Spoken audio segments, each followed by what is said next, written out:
جب نبی سمندر کی لہروں میں پھنس گیا، مچھلی کے پیٹ میں قید ہو گیا، اندھیرا ہی اندھیرا، مگر وہ ایک پکار تھی جو رب کے عرش تک پہنچی، لا الہ الا انت سبحانک انی کنت من الظالمین۔ یہ ہے حضرت یونس علیہ السلام کی ایمان، صبر اور توبہ سے بھرپور کہانی۔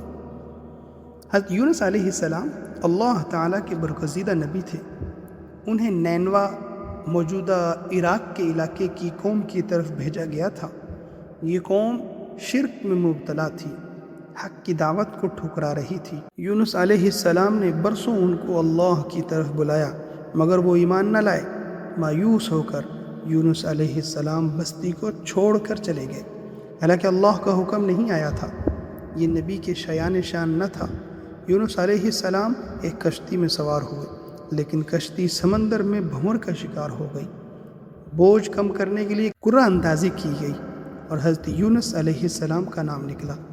انہیں سمندر میں ڈال دیا گیا، جہاں ایک بڑی مچھلی نے انہیں نگل لیا۔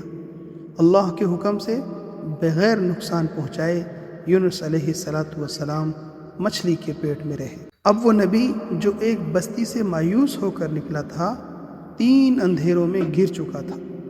رات کا اندھیرا، نمبر 2 سمندر کا اندھیرا، نمبر 3 مچھلی کے پیٹ کا اندھیرا۔ تب انہوں نے وہ عظیم دعا مانگی جس نے ہر مایوس دل کو دعا سکھا دی، اور وہ دعا کیا ہے؟ لا الہ الا انت سبحانک انی کنت من الظالمین۔ سورہ انبیاء آیت نمبر 87۔ یعنی تیرے سوا کوئی معبود نہیں، تو پاک ہے، بے شک میں ہی قصوروار ہوں۔ اللہ تعالیٰ نے ان کی دعا قبول کی اور انہیں معافی کے ساتھ ساحل پر واپس نکالا، پھر دوبارہ نبوت عطا کی، اور وہی قوم جو پہلے انکار کر رہی تھی بعد میں ایمان لے آئی۔